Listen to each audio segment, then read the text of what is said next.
La tecnología es tan humana como hablar de las personas, ¿no? Pero cómo afectan las tecnologías, la adopción de la tecnología al factor humano. Para ello tenemos al Joan Escarrabí, que modera la mesa, que lleva el programa de cronicidad y participación en el Hospital Clínic. Pues adelante. Hola. Buenos días. Vamos a hablar de esto de la persona y de la tecnología. Inma hablaba de que no es tan raro esto de la tecnología y los humanos. Yo no conozco ningún animal, aparte del ser humano, que utilice tecnología y que la utilice de una manera sistemática, ¿eh?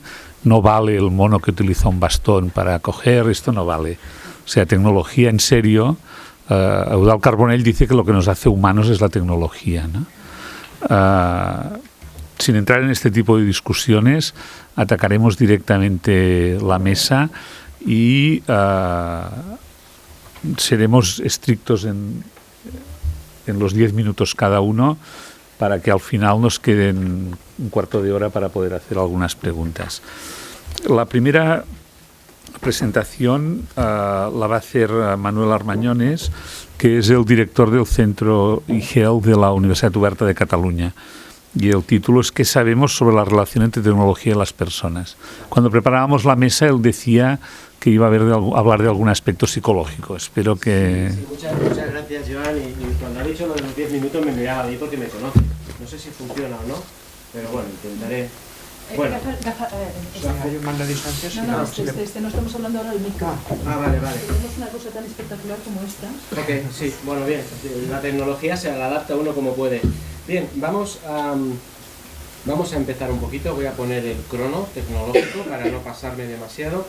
Y empezamos ya. ¿Qué sabemos sobre la relación entre tecnología y personas? Yo soy psicólogo de formación y, hombre, sabemos poquitas cosas. La verdad es que mucho menos de lo que nos gustaría. Pero sabemos algunas cosas. Sabemos que cada vez se utiliza más la tecnología, perdón que tenga que ir marcando a la compañera, se utiliza más la tecnología y esta no es una gráfica especialmente estadística, pero nos habla de muchas cosas que pasan en la intimidad. ¿Ves? Ya me ha puesto el crono, todavía no estoy, ¿eh? ¿Qué nos pasa en la intimidad, ¿no? Hay un uso intensivo cada vez mayor de las nuevas tecnologías y cada vez que tenemos más aplicaciones y más posibilidades, y esto de poner el enchufe al final ya es la leche, si podéis cargar la batería, más todavía. La siguiente, sabemos también que hay tecnologías sociales que no necesitan para nada de una, pero para absolutamente nada. Los psicólogos cambiamos o intentamos contribuir a que la gente cambie. Uno va al psicólogo para cambiar algo de su vida, para comprender algo, pero normalmente para luego avanzar hacia un cambio, ¿no? Hacia ese yo ideal que todos tenemos. Aquí es un pequeño ejemplo de cambio, muy rápido. Aeropuerto de Schiphol, se pone una mosquita y se ahorran un montón de dinero, un retorno de la inversión si me queréis, y vosotros que estéis más en el ámbito tecnológico, económico y profesional de la medicina, pues un retorno de la inversión brutal, porque desciende absolutamente el gasto de limpieza del aeropuerto de Schiphol, porque los tíos somos como somos y apuntamos a la mosquita y no a donde apuntábamos antes. Que queremos algo más nuestro, más pobres animales, más asociado con los valores, pues nada, tenemos la versión castiza en la cual rápidamente apuntamos a la tontería. Esto que parece una tontería es un nudget, es un cambio. De esto, por esto, la siguiente, le darán a la gente el premio Nobel de Economía de este último año, de Thaler. Y básicamente es que de una manera bastante bien precisa, científica y si queréis con ensayos no clínicos, pero sí que ensayos, experimentos aleatorizados, etcétera, pues realmente nos damos cuenta que hay pequeños pushing, y ahora voy al tema de la SAC, por supuesto, pequeños empujes que hacen que, por ejemplo, cuando nos ponen la fruta, está demostrado, cuando nos ponen la fruta más cerca de nosotros en la línea del comedor, pues la probabilidad de que cojamos fruta aumenta. Eso está así. Por ejemplo, para promover el ejercicio físico, pues bueno, se utilizan los principios de la fan theory, ¿no? La idea de que si te gusta, si es atractivo para ti, lo harás. Por lo cual, pusieron una cámara web y estuvieron analizando, hay un vídeo viral en YouTube sobre ese tema, analizando qué hacía la gente. Pusieron, mayoritariamente lo que hacemos es que vamos hacia la derecha, que es donde están las escaleras mecánicas. Pensad que casi siempre no están las escaleras mecánicas a la izquierda, los atendentes súper, Y cuando pusieron esto con una serie de sensores musicales, la gente no solo subía más por las escaleras contando, clic, clic, clic, sino que incluso hacía 2 pasitos en que sabía tocar el piano. Tremendo. Seguimos, por favor. Tanto es así. La tecnología mejora, es el efecto este de... Tanto es así que esto que dices, es que estos son 4 tonterías de 4 psicólogos frikis y economistas y expertos en Behavioral Science. Bueno, pues el gobierno inglés, el gobierno británico ya tiene el Behavioral Insight Team, que es que depende del Cabinet Office y se dedican básicamente a esto, a hacer políticas también en políticas públicas de salud para que pequeños empujoncitos en los que ellos llaman teóricamente el paternalismo libertario, es decir, yo no te impongo nada, pero te pongo más cerca la fruta que los donuts. Y entonces, hombre, pues eso la publicidad nos lo hace obviamente cada día. Aquí esta gente lo hace de una manera bastante seria y científica. Seguimos, más cosas que sabemos. Tenemos que tener en cuenta el contexto. Está llegando lo que le llaman algunos expertos la social media fatigue, la sensación de que estamos hiperconectados, de que cada vez otra app más que me descargo, ya hay gente que empieza a decir yo ya no me descargo ninguna app más y las que me descargo las utilizo menos. Eso está pasando, gente que dice yo me protejo ya de que el fin de semana ya no toco el ordenador, de que me voy de Facebook. Salen informaciones de gente que ha estado trabajando en las grandes compañías que dicen oye, quizás está muy bien todo esto, pero yo mis hijos que vayan a un colegio a la vieja usanza. Todo esto está generando lo que los psicólogos llamamos una norma social, norma de contexto, con lo cual una cierta sensación de luna de miel que había con la tecnología, pues bueno, alguno empieza a pensar ya que quizás estamos llegando a un punto en el que tenemos que pensar, no dejar de usar, para nada, pero pensar en el uso que hacemos. Sí, la siguiente. Básicamente nos encontramos en una situación como esta. Dale otro clip, por favor, es que esto estaba pensado, y si me voy aquí lo hago yo para no tenerte... No, bien. Básicamente con esta, vale, estupendo, pues lo paso aquí a la derecha, ¿verdad? Será este, vale. Arriba, abajo, vale, muy bien. Preview next. Estupendo, pues básicamente nos encontramos en esta situación, ¿no? Que hay muchísima gente que empieza a tener un cierto hartazgo, y eso se nota en las entrevistas cuando preguntas, oye, pues sí que realmente empieza a pasar, nos llaman de prensa, nos llaman de televisión, nos llaman de los periódicos para hablar sobre este tema. Está ahí, y es algo que está en el contexto en el que nos movemos. Y antes he hablado de por qué la gente no usa las cosas, las usa cuando son significativas, cuando le aporta un grandísimo valor. A ver si soy capaz de pasar con esto. No, claro. Sí. Le doy aquí no hay manera. Sí, la siguiente. Bueno, el sistema digital. Si al final hay que ir hacia la digitalización. La siguiente, por favor.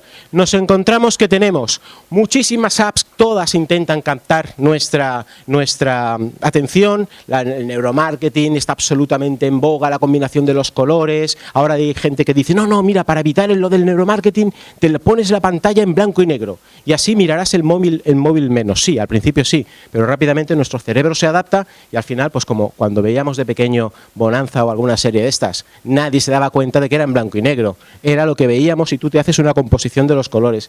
Pues pasa algo igual. Y sí que nos encontramos en una situación en la cual antes se veía, hay mucha gente, muchas aplicaciones, muchas empresas, muchas compañías, algunas muy grandes, algunas que solo hacen eso, peleando por el pastel de nuestra atención, concepto psicológico, que es limitada. No podemos, tenemos un tiempo limitado y tenemos una capacidad de atención limitada y de absorber nuevos estímulos limitado. Ya nos gustaría eso del multitasking y nos gustaría eso de estar haciendo 25 cosas a la vez.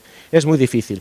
Por tanto, ¿qué nos encontramos también o qué veo como profesional de la psicología? Que a veces se están intentando, y con las aplicaciones, ahora ya parece que vamos cambiando, pero ha sido una regla también aquello de, bueno, me venía gente y me decía, oye, tengo una app y es una app para promover el ejercicio físico, pero ¿en quién? En el mundo. Entonces dices, para que la gente se comunique entre los pacientes y una red social y tal, y eso estuvo bien en su momento, Inma y yo y algunos otros que estuvimos al principio, pero ahora te dicen, pero si ahora montan grupos de WhatsApp.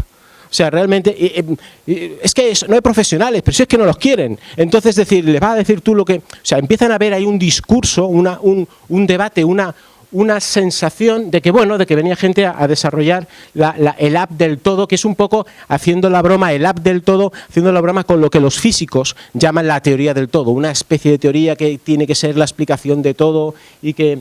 la del campo unificado, y que al final, bueno, entre más o menos jocosamente, pues bueno, decían eso, que al final bueno, que también tendríamos que cambiar a lo mejor el concepto en cómo pensamos las apps. Esta es muy gráfica, muy clásica. Si al final pensamos en hacer apps, solo vemos apps y además todo lo arreglamos con una app. Llegando a extremos en el cual dices, hombre, pues no sé yo, podemos hacer una app cojonuda, en este caso un videojuego que tenga una versión app, por supuesto, pero a lo mejor dices, hombre, hacía falta. Es que dices... No. Entonces dicen, oye, yo voy a personalizar mi app. Si eso está inventado, lo de la personalización está inventado. Esto al final dices, ¿qué es personalizar? Personalizar es que sea adecuado para mi persona, pero no quiere decir únicamente personalizar desde un punto de vista técnico de Taylor y del grupo y tal, sino que sea significativo para mí. Sigamos un poquito. ¿Qué habrá? Esto es del 2015, otro y otro. ¿Qué habrá más personalizado que nuestro smartphone? Nuestro smartphone, este alma electrónica que tenemos, esto que cuando alguien te dice, hay dos cosas que nos dan mucho miedo, es el tenemos que hablar y el otro es, ¿me dejas un momento tu móvil? Eso, ¿a cuánta gente le dejaríamos nuestro smartphone? Abierto, sin contraseña ni nada, ahí un ratito que lo tenga. Pensemos. ¿Por qué? Porque es muy personal, es muy significativo, es muy emocional para mí. Tenemos, por ejemplo...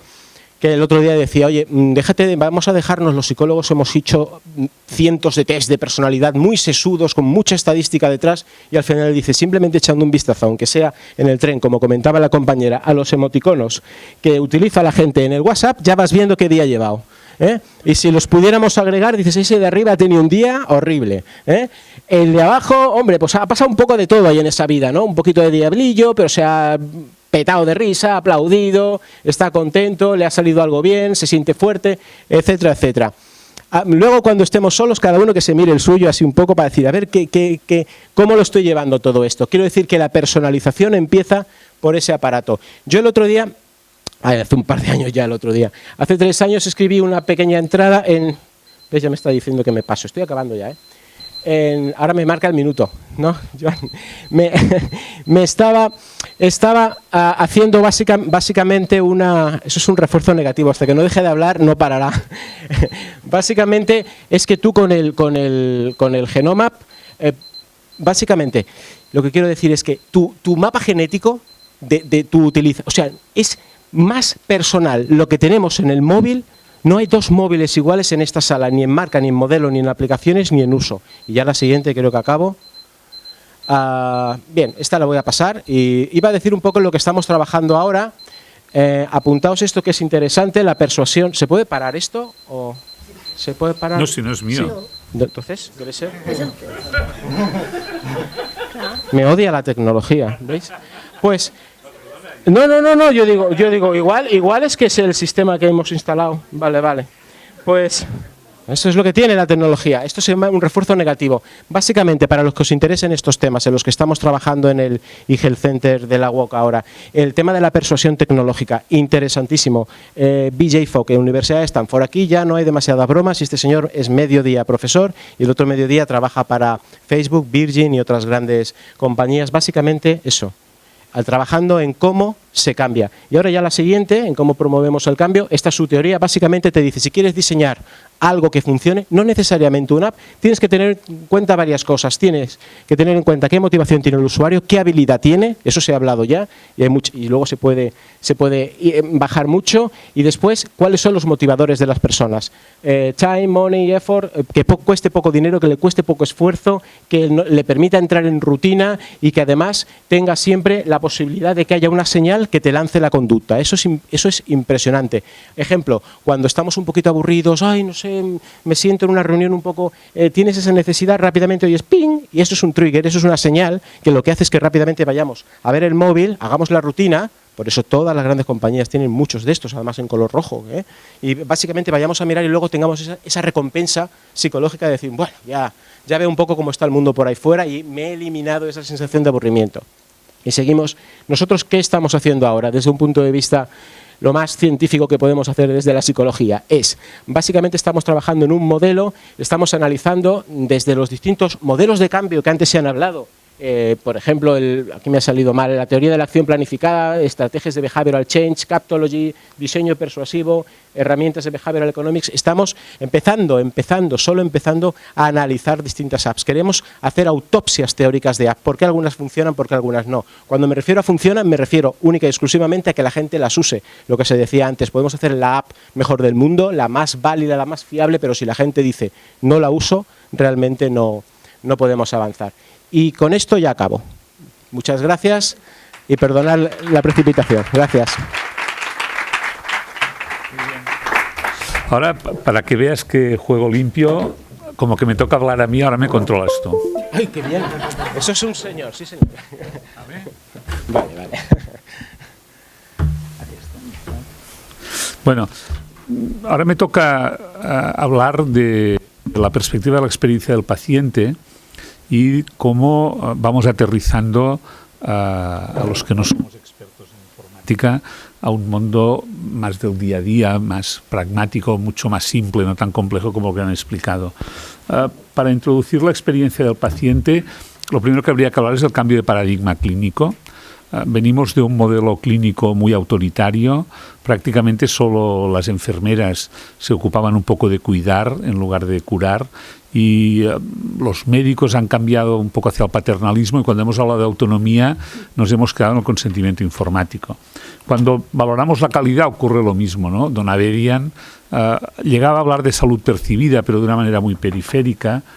Cochrane hablaba de la efectividad y por lo tanto de la necesidad de escoger. Aquí es curioso esto de escoger. Yo creo que la efectividad y el triage viene de aquí, ¿no? Esto es el carnet militar de Cochrane cuando luchó contra los fascistas en el frente de Aragón y llevaba una ambulancia. Y entonces tenía que escoger a quién salvo, al más grave o al que tiene posibilidades de salvar, de mejorar, ¿no? Y aquí estaba el kit de la cuestión. Llegamos también en este recorrido rápido sobre la calidad a la seguridad clínica, ¿no? Está claro que un dispositivo asistencial inseguro no puede ser de calidad. Pero fijaros, todo esto que hemos hablado, tanto las perspectivas clínicas como las perspectivas de la calidad, se pueden hacer perfectamente sin el paciente. El paciente no cuenta, aquí la seguridad no la define el paciente, la definimos nosotros. Si el cambio de paradigma va al valor, aquí ya tenemos que tener otra perspectiva. Esta perspectiva solo puede hacerse si nos centramos en el paciente y atendemos a las necesidades del paciente, ¿no? Y por lo tanto, todo lo que estemos discutiendo de tecnología tendría que atender a la perspectiva del paciente. Y el primer objetivo de la medicina es evitar el sufrimiento. Hay un sufrimiento que solo es mitigable. Un diagnóstico de cáncer es un sufrimiento seguro, lo podemos mitigar, pero hay un sufrimiento que es evitable, que es el sufrimiento relacionado con la organización, con la manera que tenemos de organizarnos. Por lo tanto, la tecnología debería usarse en esta dirección. La mejor manera de relacionarnos con el paciente, lo dice el British Medical Journal, es como en el tango. Yo no sé bailar porque piso, no bailo nunca, pero los que saben dicen que el tango es muy difícil de bailar. Y por lo tanto nos lleva a un elemento clave que es la cocreación, ¿no? Si queremos hacer servicios de valor, tenemos que hacerlo desde la perspectiva del paciente y tenemos que cocrearlo con ellos. Y tenemos que seguir hablando de atención centrada en las personas, atención centrada en el paciente. A mí me da la impresión de que esto es una moda que está caducando, que algunos ya empiezan a decir que la atención centrada al paciente es un poco paternalista, ¿no? Porque yo me centro en el paciente, que soy buena persona, y que algunos están hablando ya de collaborative health, y collaborative health implica compartir información. Compartir información quiere decir acceder a las notas de la historia clínica, ¿no? Open notes, ¿no? Como en Boston están moviéndose, quiere decir compartir la manera de comprometerse, es decir, ser flexibles, luego hablaremos de la toma de decisiones, ¿no? Ser flexibles en la hora de tomar decisiones, sobre todo en enfermedades crónicas muy complejas, y quiere decir compartir el rendimiento de cuentas. De alguna manera, compartir el rendimiento de cuentas sería pasar un poco de la autoridad a la confianza, ¿no? Y esto es un cambio de paradigma realmente muy importante. En la pregunta que empezaba en el título de la presentación es ¿por qué tiene que participar el paciente? Digo, bueno, por lo menos hay 4 espacios, por lo menos, en los que participa el paciente, ¿no? El paciente participa en un espacio individual, personal, es el que tratará Montse cuando hable de las decisiones compartidas. Esto es me opero o no me opero, esta es la discusión. Yo creo que hay una participación muy importante de los pacientes y que se utiliza muy poco en nuestro medio, es la participación en el codiseño de servicios. Hay pocas experiencias en nuestro hospital, hace un tiempo que estamos discutiendo, y servicios en sentido amplio. Por ejemplo, en esta foto de aquí es un grupo focal que hicimos con pacientes para ver qué contenidos querían en la página web del hospital, ¿no? Y de alguna manera, cuando hablo de servicios, no me refiero solo a asistenciales, sino a toda la prestación de servicios. Otra manera de participar es que hemos creado una comisión de pacientes y usuarios, 6 pacientes y 6 directivos del hospital, una comisión paritaria en la cual se discuten temas, pero podemos poner múltiples ejemplos de participación en grupos de trabajo sobre información y educación terapéutica, ahora estamos preparando otra para realizar obras, en la evaluación de una app para orientarse por el hospital, pues los pacientes han participado. En políticas también, en políticas sanitarias del Departamento de Salud y en organismos como el Consell de Pacients o como consejos de pacientes, esto es de otra dimensión. Y otra dimensión muy interesante de la participación es el Patients and Public Involvement, es la participación de pacientes en el diseño y en el seguimiento y en la evaluación de proyectos de investigación, que es otra dimensión de la participación. En cualquier caso, creo que la participación toca porque hay demanda social, que la participación es imprescindible porque debemos dar soporte a la toma de decisiones complejas. Una intervención de neurocirugía es muy complicada, pero no es compleja. En cambio, el decidir el tratamiento de un paciente con diabetes, insuficiencia cardíaca y EPOC, esto es muy complejo, ¿no? Porque depende de muchos factores y cuando resuelves uno, te sale otro, ¿no? Los sociólogos hablan de wicked problems en este tipo de problemas, ¿no? Además, estamos viviendo, sobre todo cuando hacemos frente a las enfermedades crónicas, a las limitaciones de la técnica. No todo tiene una solución técnica. Para que un enfermo tome un tratamiento determinado, aquí no es un problema de apps o de tecnología. Aquí hay un problema de seducción, de estrategia, de adaptación, de información, de educación del paciente. Es mucho más complejo que el introducir una técnica o una tecnología para resolverlo. Los politólogos que trabajan mucho el tema de la participación también recomiendan la participación porque luego es más fácil implementar las soluciones. Si tú has participado en la creación de una solución, va a ser mucho más fácil que la hagas, ¿no? Y al final, copiándolo de los politólogos, el modelo deliberativo es el que funciona, ¿no? Y el modelo deliberativo quiere decir que establezcas los límites de lo que vas a discutir, que escuches y que luego respondas y des respuesta, des feedback de lo que ha ocurrido. Al final los pacientes utilizan el camino, y no lo utilizan siempre. Cuando llueve no van por el camino de tierra, es decir, cuando llueve van por el sitio diseñado. Y para evaluar la experiencia del paciente, esto simplificándolo en 2 o 3 diapositivas, yo diría que el punto de partida en primer lugar debe ser no hacer suposiciones. Es imprescindible no suponer que el paciente va a querer, pregúntalo, y no hagas suposiciones, ¿no? Hay que recoger sistemáticamente el feedback de los pacientes y analizarlo no en función de creencias pasadas, en lo que yo creía, lo que me pasaba, no sé qué, sino analizarlo de una manera abierta. El paciente no es ignorante, tampoco tiene por qué saberlo todo, y al final hay una máxima que dices, a lo mejor no saben lo que quieren los pacientes o los ciudadanos, pero saben seguro lo que no les gusta. Y lo que no les gusta sí que pueden identificarlo con claridad, ¿no? Tenemos muchos métodos para identificar la experiencia del paciente, no me voy a entretener en ellos. Este es un buen resumen, este libro, este folleto, y por lo tanto no lo vamos a hacer. Pero sí que voy a insistir en que la experiencia del paciente, no la satisfacción, la experiencia del paciente es el tercer pilar de la calidad. De alguna manera, el primer pilar sería la seguridad, una atención sanitaria, un proyecto, una actividad que no sea segura, ya no te la mires. La segunda sería la efectividad, algo debe servir para algo que tenga sentido, ¿no? Si no es efectivo y no sirve para nada, aunque sea seguro, pues oiga, tampoco hace falta hacerlo, ¿no? Pero el tercer pilar es la experiencia del paciente. Y la OCDE nos identifica algunas algunas pistas que podrían ser útiles para identificar la experiencia del paciente. La OCDE publica el Health at a Glance cada año con múltiples datos. Dice que además de esto, preocúpese de la gestión del tiempo en la atención al paciente, preocúpese del acceso a la información, preocúpese de la participación en la toma de decisiones, preocúpese de la accesibilidad a los profesionales o de las transiciones. Esto es experiencia del paciente que es cuantificable. Se puede cuantificar. Esto no es opinar o ver qué te parece. Esto es cuantificable. Incorporar estas dimensiones a la experiencia del paciente, yo creo que sería la vía. En nuestro hospital, esto lo definimos como el modelo PX Clinic, es decir, que intentamos integrar la participación, la información, la educación terapéutica y la experiencia del paciente. Esto es un proceso y sobre todo, tendríamos que evitar esta palabra inglesa que se llama tokenismo. Yo no sé la traducción que es, pero la traducción, digamos, académica es ubicar al paciente en los grupos de trabajo de una manera simbólica, ¿no? O sea, a lo mejor la traducción sería florero, ¿no? Decir, yo pongo... esto no es la participación del paciente. La participación del paciente va mucho más allá de todo esto. Muchas gracias.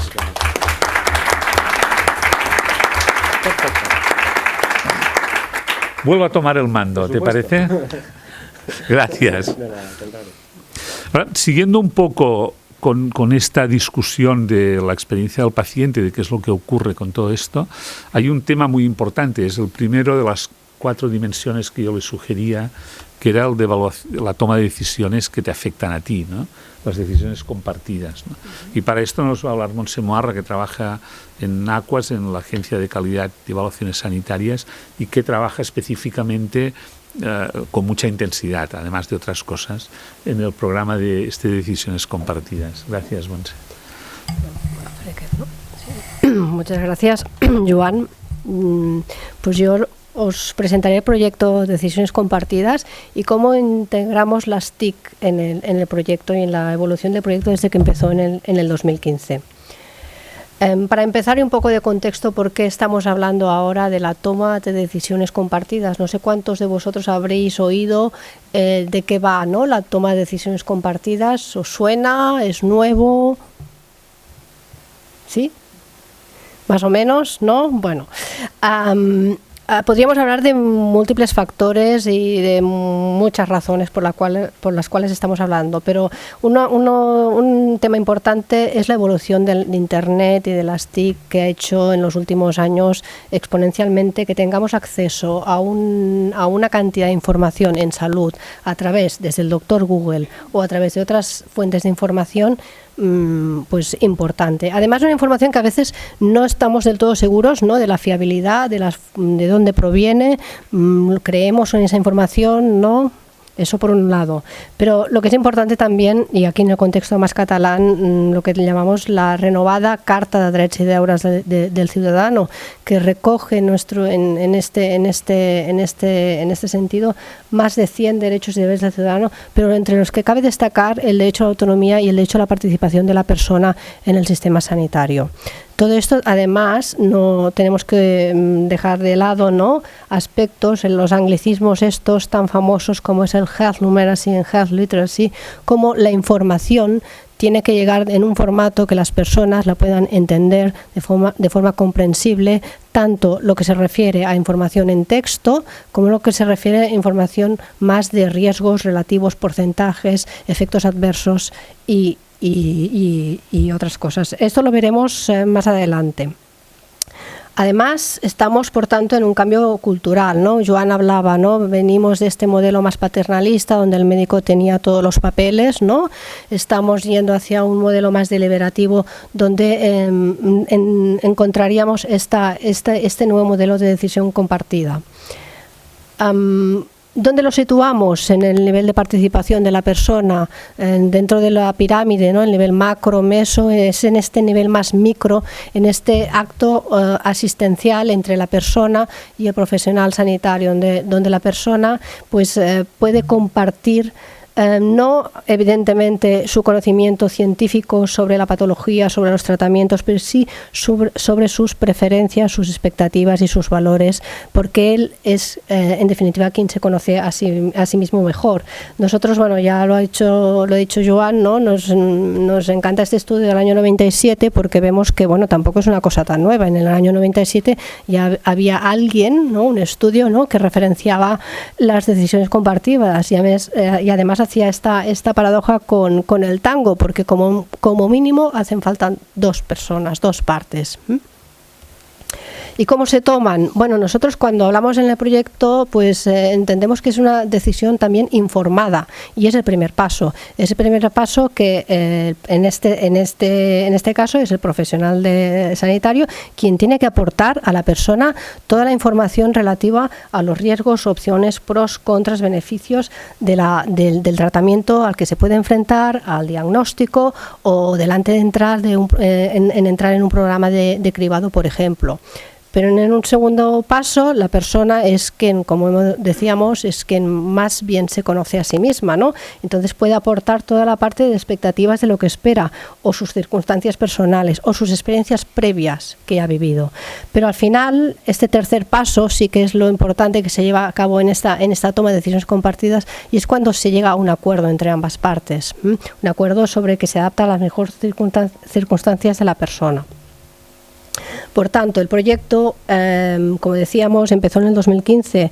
Es una herramienta web, que está accesible vía Internet, que aporta sobre todo a los ciudadanos y pacientes información basada en la mejor evidencia científica sobre un problema de salud.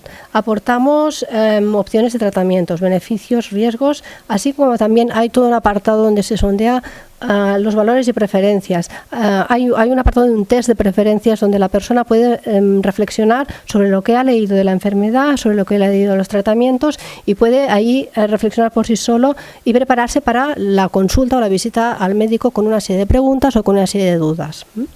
Es un proyecto que Aquas no está aquí sola, ni mucho menos, sino que lo impulsamos conjuntamente ya desde el inicio con los pacientes a través del Consell Consultiu de Pacientes. Ellos nos aportan pues mucho, desde ahora mismo a venir a proponernos nuevas herramientas que podemos elaborar en el proyecto.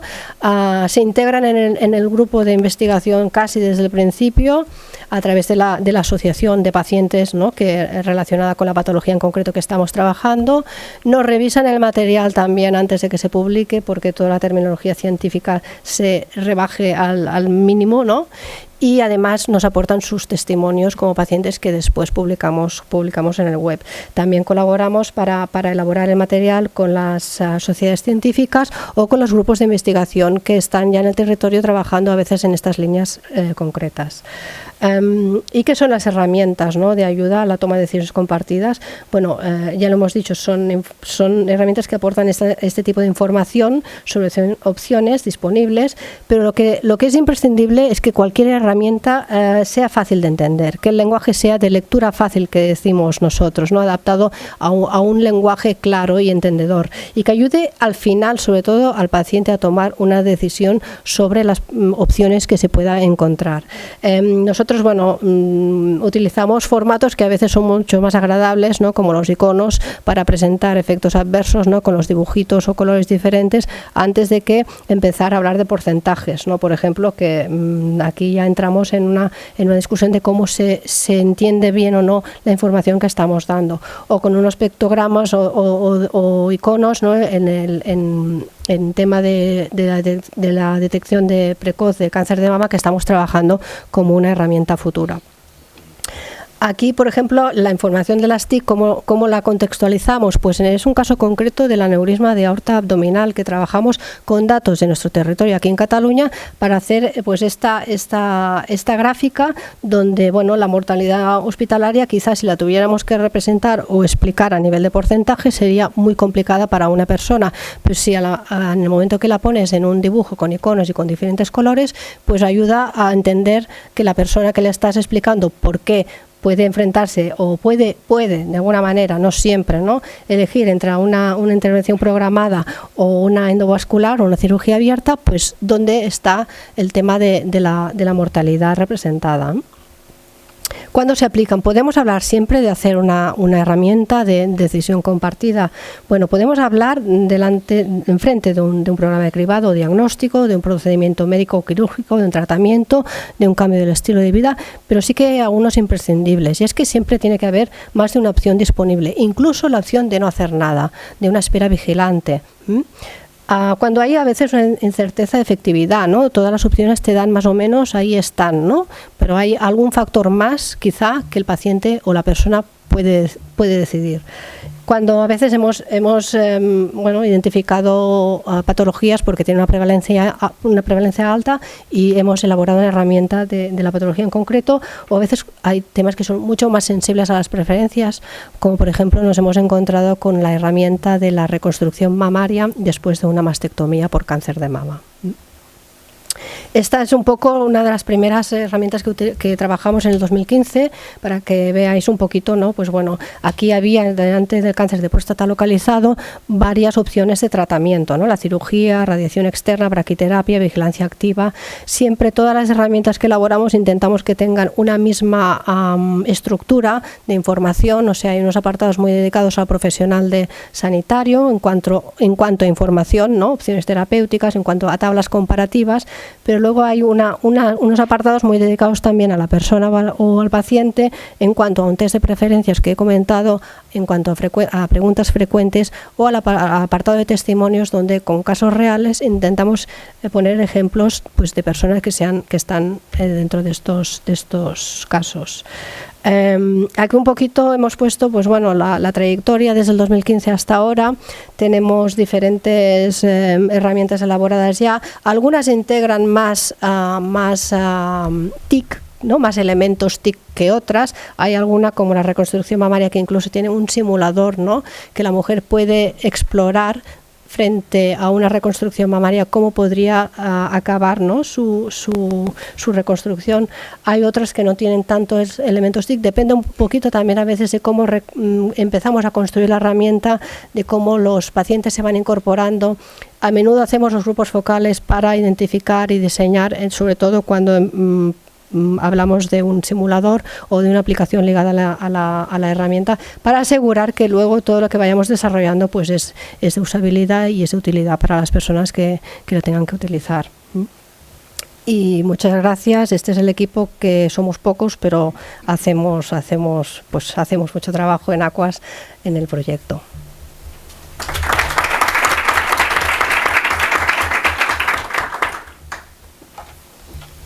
Precisión absoluta, Montse. Precisión absoluta. Gracias. El cuarto ponente es Rafael Pardo. Es ingeniero informático, pero me han dicho que viene como paciente, ¿no?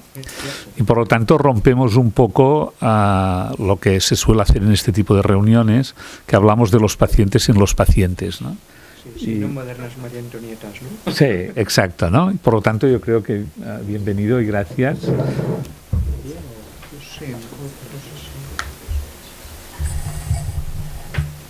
Te vamos pasando, ¿eh? Sí, bueno, buenos días, buenas tardes a todos. Gracias por la organización para invitarme. Es cierto lo que dice Joan. Normalmente muchos de vosotros me habéis visto siempre, pues, en el papel de consultor. De hecho, pues estoy trabajando estrechamente con Ray en 3 proyectos en el Hospital Clínic. Pero hoy vais a ver incluso algunas imágenes que no tienen nada que ver con esta opción. Soy un paciente con una condición crónica, un paciente un poco sesgado, ¿no? Porque el hecho de ser consultor en salud siempre tiene un cierto sesgo, y quizá conozco o tengo acceso a mecanismos y tengo conocimientos que hacen que no sea un paciente gold standard, ¿no? Lo primero de todo es decir que, bueno, que cuando nos sentimos bien y estamos bien y nos sentimos jóvenes y tal, pues todos nos sentimos un poco Superman, ¿no? Y nos sentimos de verdad como Superman. Pero la realidad es que llega un momento en que un día vas a la revisión del permiso de conducción y te dice el médico, oiga, ¿usted sabe que tiene la tensión muy alta? Y es como si te hablaran en marciano, ¿no? Y dices, bueno, pues no sé, pues a lo mejor tendré que hacer algo. Y haces la revisión médica de empresa, se confirma esto, con lo cual hay una hipertensión arterial, he encontrado la kriptonita, ¿no? Entonces, claro, eso es un choque, ¿no? Porque piensas que eres más o menos inmortal y de repente pues te sientes tan mortal como el que más. Y te dice el médico, ostras, pues tendrías que anotar tus valores de tensión arterial, ¿no? Y claro, en mi parte de alma como consultor piensas, ostras, no voy a ir a una gran superficie a buscar una libreta. O sea, esto no, lo siento, pero va a ser que no. Entonces empiezas a buscar a ver de qué manera lo registras. Si ya hay apps, elegí en su momento pues la plataforma Microsoft Health Vault, que tiene, hablábamos antes de la app para todo, pues esta realmente lo es. Además busqué que desde el punto de vista de protección de datos, pues que estuviera en un país de la Unión Europea, está en el repositorio de Inglaterra, el que corresponde al NHS, y empecé a registrar mis datos. Me fui a una gran superficie, me compré un tensiómetro, más o menos miré que tuviera marca GCE, y manualmente cada día, de una manera más o menos sistemática, pues registraba mis valores de tensión arterial. Y entonces, ¿qué pasa? Que detecté dos cosas. Uno, que es el efecto bata blanca. Cuando iba al médico y me tomaba la tensión, pues siempre subía. Pero por otra parte está el efecto madre. Es decir, cuando te llega tu madre y se pone encima tuyo, mientras te estás tomando la tensión, también eleva bastante la toma, ¿no? Con lo cual, los fines de semana intentaba no esto. Hay otro tema, y es que de pasar a no tomar ningún medicamento, a empezar a tomar de manera sistemática pues un antihipertensivo, pues ostras, es un problema hasta que te acostumbras, ¿no? Yo creo, Hipócrates hace 23 siglos decía algo así como, los pacientes me engañan en la dosis de la medicación que toman, ¿no? Y esto a mí al principio me pasaba. Claro, iba al médico, le enseñaba los valores y me decía, ostras, estás controlado. En el contexto de una historia clínica orientada a problemas, pues como me tomaba la tensión, pues estaba controlado. Pero si íbamos mirando realmente los valores que iban saliendo, las gráficas más comprimidos en tiempo, quizá no estaba tan controlado como parecía. Así que, bueno, pues me suscribí hice una póliza con Sanitas, contraté el servicio Blua.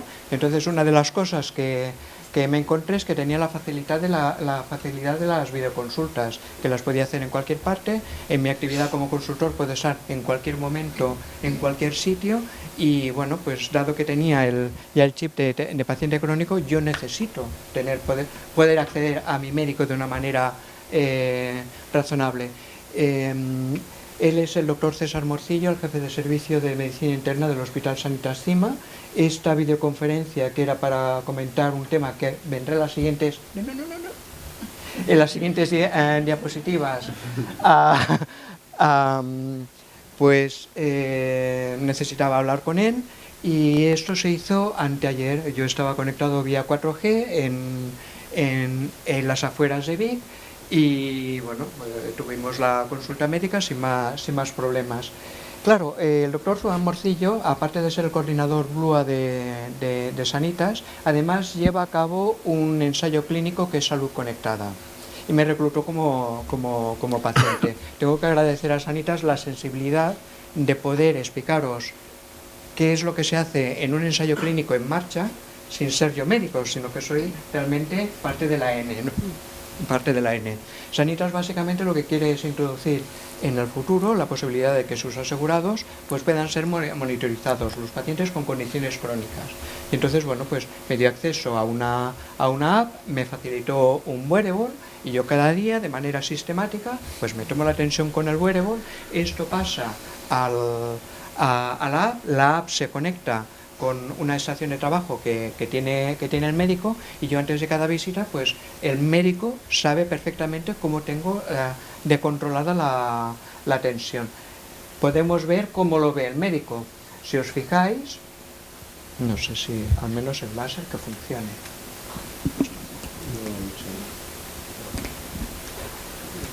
Sí.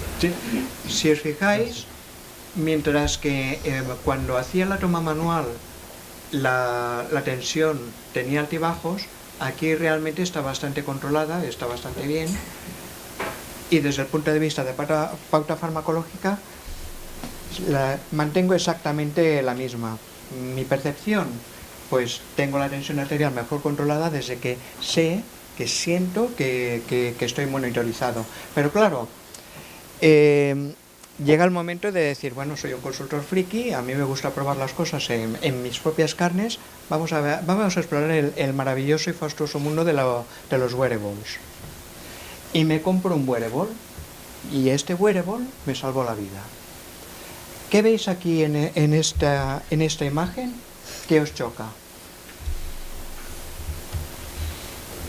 El pulso mínimo es muy bajo.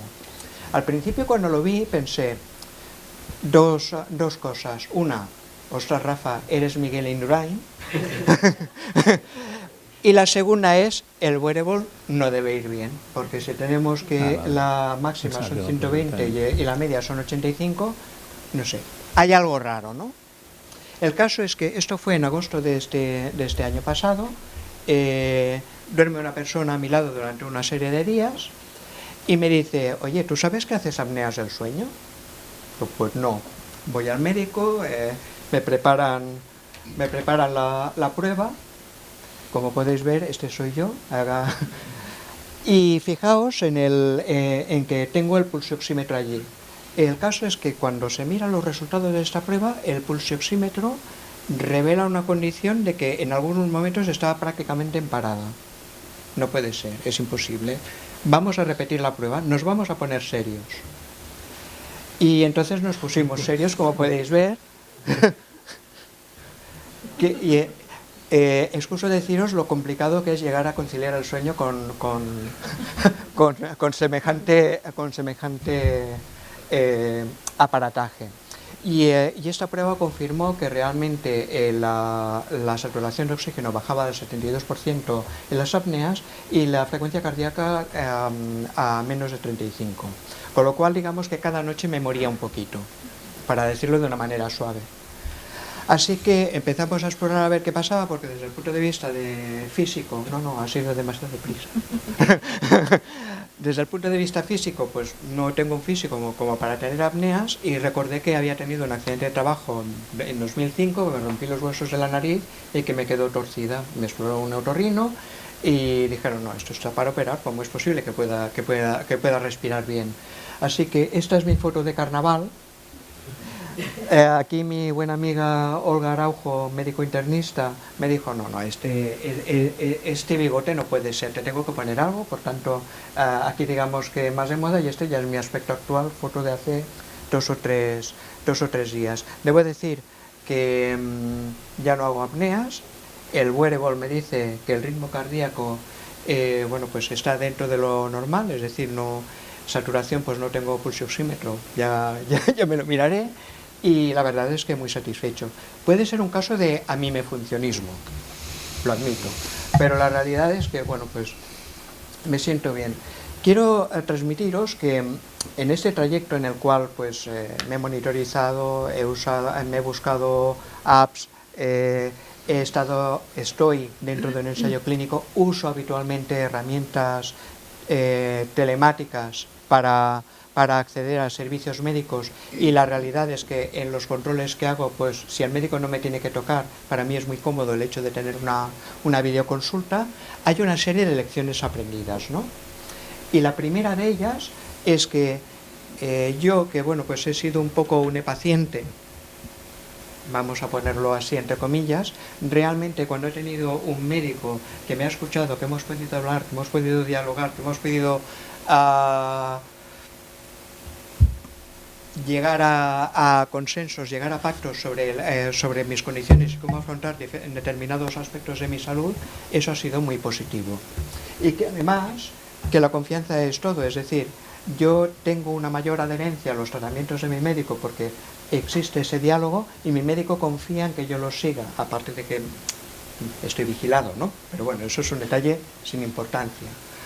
No hay que tener miedo a opinar y preguntar. Es decir, ha habido veces pues que, ostras, es que tengo no sé qué, no te preocupes tal. Y además, pues mira, tienes estos links que demuestran y apoyan lo que te he dicho. Hay que tener la mente abierta. Es decir, los gestores de mi salud somos cooperativamente él y yo. El tema de los wearables, yo creo que hay una discusión generalizada sobre el tema de la precisión, pero si tú tienes un wearable que más o menos sabes que de media la precisión es de más o menos el 20% y hay un valor anómalo, contrástalo. No es el primer caso que conozco de que un wearable salva una vida. Tengo una amiga, María Ángeles Medina, médico de familia, le regalaron un Apple Watch, ella es runner, ostras, hay una frecuencia cardíaca normalmente alta, pensó lo mismo que yo, el wearable no funciona, se puso un holter y descubrió que tenía la enfermedad de Barlow. Tuvo que pasar por una cirugía a corazón abierto durante 3 horas y salvó su vida. Por tanto, no despreciemos el hecho de llevar un wearable y que nos dé una lectura errónea. Otra cosa es, hay que confirmarlo siempre con tu médico, pero hay que hacer caso. Mi percepción, mi condición, mi problema de salud está mucho más controlado desde que estoy monitorizado.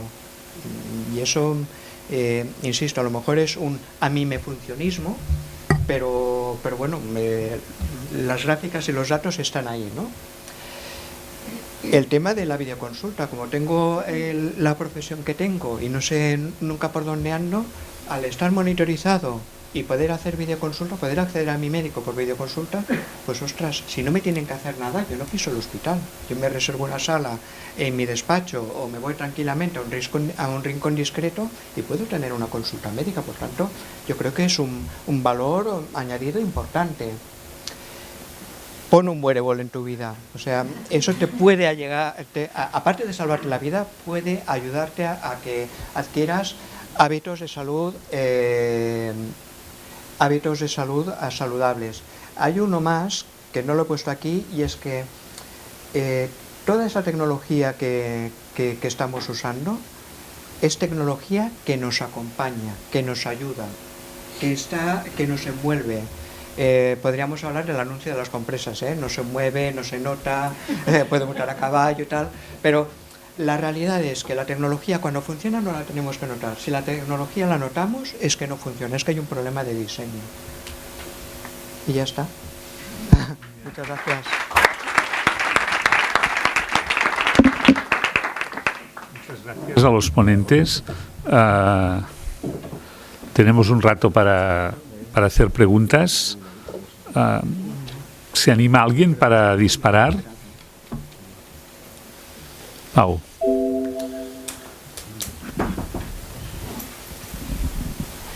Buenos días. Me gustaría saber, respecto al rol de los pacientes en el sistema sanitario, si existen modelos comparados de cómo está, por ejemplo, el modelo anglosajón, centro de Europa, norte de Europa, si realmente existen diferencias o si es un totum revolutum en cuanto a las aproximaciones de introducir al paciente en el rol que tienen. Hasta donde yo sé, los protestantes participan más que los católicos. Por cultura, ¿no? Sí, sí. Cochrane decía que en su libro que los ensayos clínicos solo se hacían en países democráticos y protestantes, porque en aquella época no se hacían ensayos clínicos en países mediterráneos ni en Rusia, ¿no? Y yo creo que hay un tema de hábitos culturales, ¿no? Y que de alguna manera la participación y la responsabilización es muy distinta, ¿no? Me contaban el otro día que en Dinamarca parece ser que un 20 y pico % de la población participa en alguna asociación de pacientes o en alguna involucración con los hospitales, y en nuestro medio esto es del 3%, 4%, 5%, ¿no? Aquí hay un aspecto cultural realmente muy importante. Yo tengo una pregunta que me gustaría que me contestaseis todos, ¿no? Que es que ¿qué veis, tanto como hemos visto la necesidad de la interoperabilidad tecnológica, hemos visto las limitaciones de seguridad legales y todo esto, ¿qué ingrediente pondríais para que una app se tuviese que pasar para que una app se utilizase desde el punto de vista de las personas, ¿vale? Tú has hablado un poquito ya de que no se note, ¿no? O sea... Bueno, yo diría sobre todo el tema de que la tecnología no se note y que sea fiable, ¿no? Eso por una parte. Y por otra parte también hay que tener en cuenta que una cosa... El expresidente Adolfo Suárez decía algo muy acertado, que era algo así como hay que hacer normal lo que ya es normal a nivel de calle, ¿no? Y por ejemplo, en el caso de las videoconsultas, el doctor Morcillo me comentaba que algunas veces los pacientes las hacían en los sitios más insospechados, hablando de las cosas más insospechadas. Entonces, claro, la percepción de privacidad es totalmente diferente. Te diría que habría que trabajar mucho en el diseño de la app, la experiencia de usuario por una parte y la adherencia. Es decir, yo creo que muchos de nosotros pues nos bajamos apps porque está de moda tenerla, pero me gustaría saber cuántos al cabo de 1 o 2 semanas no la han desinstalado. Entonces, eso es algo que hay que trabajar. Yo ampliaría en relación a lo que comentabas antes de los países, de otro tipo de países. Hay una iniciativa interesante en Holanda que es el Patient Included, que ha hecho una persona, lleva muchísimos años trabajando, que no me acuerdo el nombre. Lucien Elgelen.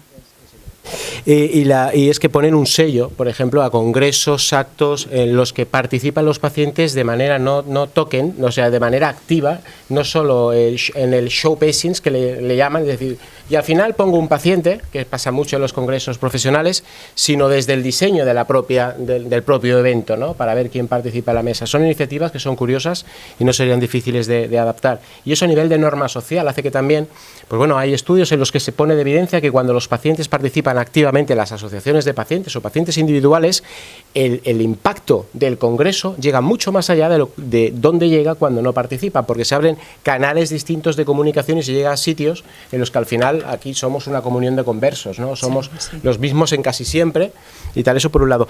Y por el otro, pues el tema, lo que comentabas, la utilización de algo que sea significativo para ti, que te esté satisfaciendo una necesidad, que esté en el marco de un espacio de convivencia. Por eso hablaba un poco de la app para todo. Yo creo que vamos a ir yendo también de manera complementaria a apps desarrolladas con aquello de piensa globalmente pero actúa localmente, para necesidades concretas de colectivos concretos en momentos concretos. Hoy aparece una aplicación nuestra, que más que una app es un mini MOOC, porque al final nos hemos dado que realmente no es que es una guía que hemos trabajado con pues médicos de Vallebrón, de enfermedades raras, con la Federación Española de Enfermedades Raras, con la UPF y nosotros mismos, en la cual simplemente es la información que necesita un pequeño maletín de información que necesita un padre de un niño recién nacido, un padre o una madre, cuando te dicen, oye, tu hijo tiene una enfermedad minoritaria, prepárate que vienen curvas. Y esto va a ser duro. Entonces da la opinión el médico, se recomienda que se asocien, se ponen a su disposición una serie de servicios, nada más, no tiene ningún otro objetivo que servir para eso, y será nuestra ilusión, y lo hemos hablado y va a ser posible seguramente, es que pueda ser prescrita, decir, oye, mira, pues como complemento a este taller que hacemos en el hospital, pues tienes también este otro recurso, nada más. O sea, en este sentido es muy limitada en tiempo y espacio. Yo creo que cada vez este tipo de aplicaciones que te dan lo que necesitas cuando lo necesitas y en el momento que lo necesitas puede ser otra alternativa más a estas grandes apps más generales que existirán y tienen que existir. No es una app en este caso puramente médica, Yo a esta pregunta no tengo ni idea. Entonces lo que hago habitualmente es que llamo a Imma Grau y se lo pregunto. Eso lo hacemos todos. ¿Algún comentario? No, bueno, lo que han dicho los compañeros, ¿no? Sobre todo la detección de necesidades, ¿no? De las personas que vayan desde un principio, desde un inicio, porque si no luego pues no hay un abandono, ¿no? La adherencia, ¿no? al uso de la app y bueno, el diseño, la usabilidad. Vamos, que también tenemos que tener en cuenta el factor humano como uno de los 3 pilares del desarrollo de una futurible app. ¿Alguna pregunta más? ¿Has preguntado más? Sí, yo le quería preguntar a Montse. Me gusta mucho este proyecto de las decisiones compartidas y me plantea una cuestión. Entiendo que, claro, es un reto mantener la información actualizada de cara al médico. Entonces, claro, si la información para el profesional ya tiene unos canales establecidos, las publicaciones científicas, etcétera, y es bastante complejo, pero esto ya está establecido y saber dónde buscar, ¿Cómo lo hacéis o qué retos os plantea el mantener esa información actualizada y además porque hay que procesarla previamente para dársela al paciente, ¿no? Actualizada a nivel de evidencia científica, nosotros hemos puesto un plazo de 3 a 5 años. Hay referencia ya en la literatura, ¿no?, sobre esto. En principio, entre 3 o 5 años, dependiendo un poquito de la patología, ¿no? Porque, bueno, la que estamos trabajando ahora con esclerosis múltiple, con la evolución que lleva los tratamientos, pues seguramente vamos a cortar el periodo de tiempo de revisión. Pero por ahí nos andamos. Pero es un continuum, porque estamos no solo ya de la evidencia científica, sino cada vez más, desde que empezamos en el 2015, nos estamos encontrando que tenemos que ir actualizando, pues a nivel ya de TIC, ¿no?, y de formatos, ¿no? Así, en cuanto a evidencia, te digo, de 3 a 5 años de revisión de estudios que han salido ensayos y tal, y que se tenga que revisar la información. En cuanto a otros aspectos más de contenido ya dirigido al paciente y tal, vamos mejorando día a día también, porque vamos aprendiendo en la evolución del proyecto. ¿Tienes una pregunta por aquí? Hola, mi pregunta es para Rafael. Vengo de una empresa que se llama Medlia. Estamos haciendo una cosa similar, pero no para aseguradoras, sino para todo el mundo, que es videoconsultas más monitorización de datos.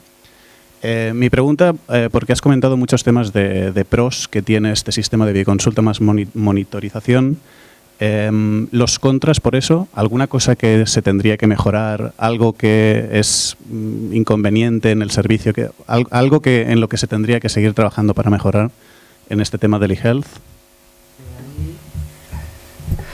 Hombre, ahí es complicado, es decir, una videoconsulta no deja de ser que es una videoconferencia de extremo a extremo y que evidentemente al contener o al ser un instrumento de uso médico, pues tienes que garantizar de alguna manera por una parte la identidad de los dos extremos, eso por una parte, ya bajo a un plano más técnico, necesitarás certificados de usuarios, necesitarás que esté cifrado, y si lo que quieres es mantenerlo con un cierto grado de calidad, pues tendrás que tener ajustes de calidad del vídeo en cuanto a ancho de banda.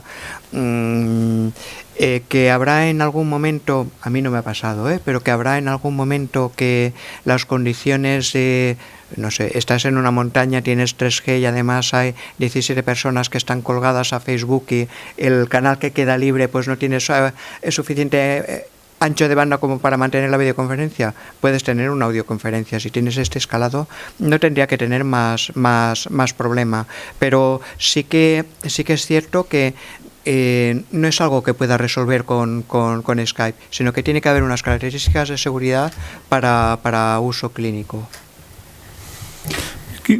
No puedo resistir a hacer una matización. Es un buen mensaje publicitario. Una app me ha salvado la vida. Con un 20% de variación, ¿podría darse el caso que gracias a una app te matara? Es decir, dices que te ha salvado la vida porque ha detectado un error en la franja baja. Imagínate que te sale, por error de cálculo, frecuencia cardíaca día y noche a 90. Ese es un mal eslogan publicitario. ¿No? O sea, este riesgo existe, sí, ¿no? Claro. Existe. Porque, entonces, yo creo que es seguro que existe, uh-huh. Pero que entonces me parece que hay un matiz, que es el que yo pondría, que es el propósito de la app, ¿no? Uh-huh. Si el propósito es una orientación nebulosa, sirve. Si se habla de monitorización, seguramente habría que hacer otra cosa, ¿no? Y dices, no, yo ya sé lo que tiene, pues esto me da absolutamente de acuerdo, yo creo que no hay que, pero que a lo mejor el eslogan está bien, ¿no? En una discusión como esta, pero quizás un pelo optimista, ¿no? Bueno, a ver, entramos en la dinámica del a mí me funcionismo, es decir, pero esto en ciencia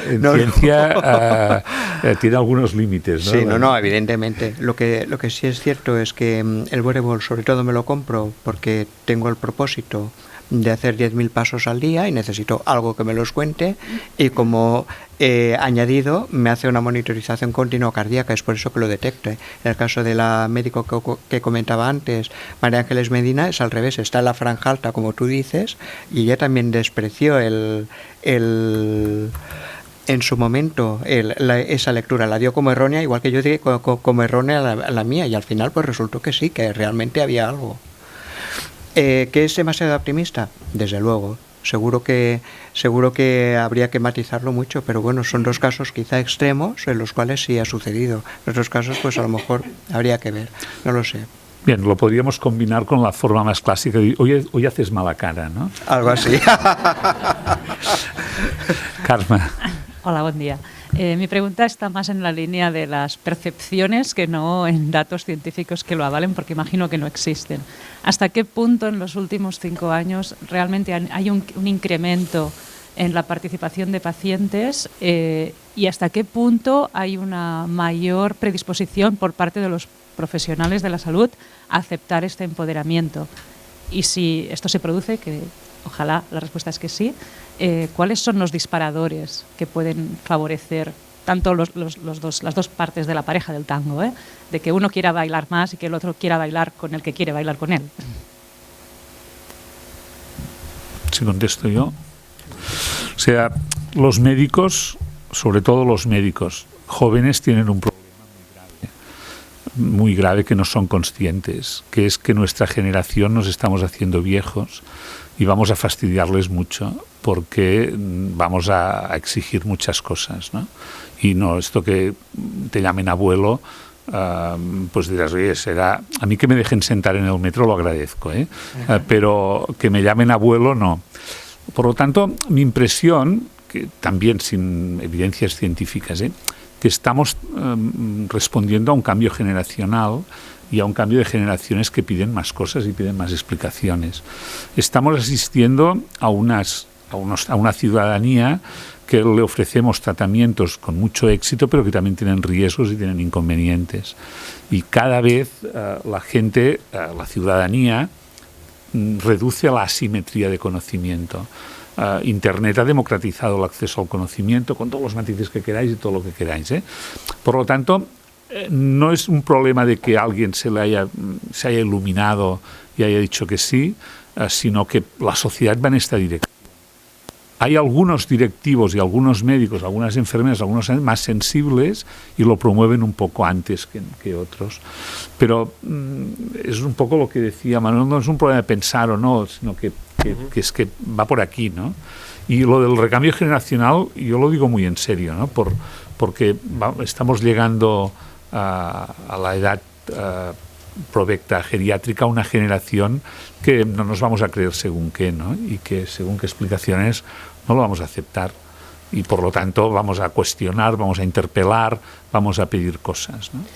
Yo añadiría simplemente, Karma, que por otro lado también cada vez más las políticas sanitarias, pues ya el Plan Salud Cataluña, apoderamiento del paciente, la Comisión Europea dice health literacy, importantísima, necesitamos trabajar aquí, en Shanghái, la OMS también con promoción de la salud dice importante que la gente pueda acceder. Claro, el momento que se accede a esa información, pues se produce de una manera más o menos natural, no en todos, no son cohortes equivalentes, pues una evolución desde estar informado de mi enfermedad a ser un patient advocate, ¿no? A ir a mesas donde las normativas también dicen que tienen que haber más pacientes representando a los pacientes con temas de aprobación de fármacos. También es cierto que cada vez existen más organizaciones que permiten una profesionalización de este tipo de roles, porque también hay que tener unos conocimientos para representar a los pacientes, no a ti, a tu caso, sino... Entonces, como decía el presidente americano, Trump como no llama a nadie, pero alguien decía aquello de, oye, cuando llamo a Europa, ¿con quién tengo que hablar? Cuando llamo a los pacientes, ¿con quién tengo que hablar? Iniciativas como el tema de pacientes en Cataluña, el Consell de Pacients, hace unos años tampoco existía. Va habiendo una evolución, estos profesionales cada vez más formados, los propios médicos jóvenes también y los psicólogos, son gente que ya van a ir subiendo un poquito con esta. Y luego hay un efecto de norma social, que hasta ahora, ¿qué es ser un buen profesor? Antes nos decían, un buen profesor es el que sabe y enseña a los alumnos, en la UOG, es el experto. Y ahora te dicen, no, es el que ayuda a que ellos aprendan y pone las vías para que aprendan, acompañan. O sea, es un fenómeno que está dándose, ¿no? Antes el buen profesor, el buen catedrático era el que suspendía al 75% porque es una cátedra muy dura y la gente presumía de eso, y ahora presumes de eso y la ACU, la Agencia de Qualitat Universitaria, te crujen en las evaluaciones. exposición y exposición. Es que no sabes enseñar, que es distinto. O sea, que empieza a haber un cambio también en muchos ámbitos y el ámbito sanitario es un ámbito más de la sociedad. Por lo tanto, será una evolución lenta, con avances, retrocesos, pero que creo que es imparable. ¿Alguna pregunta más?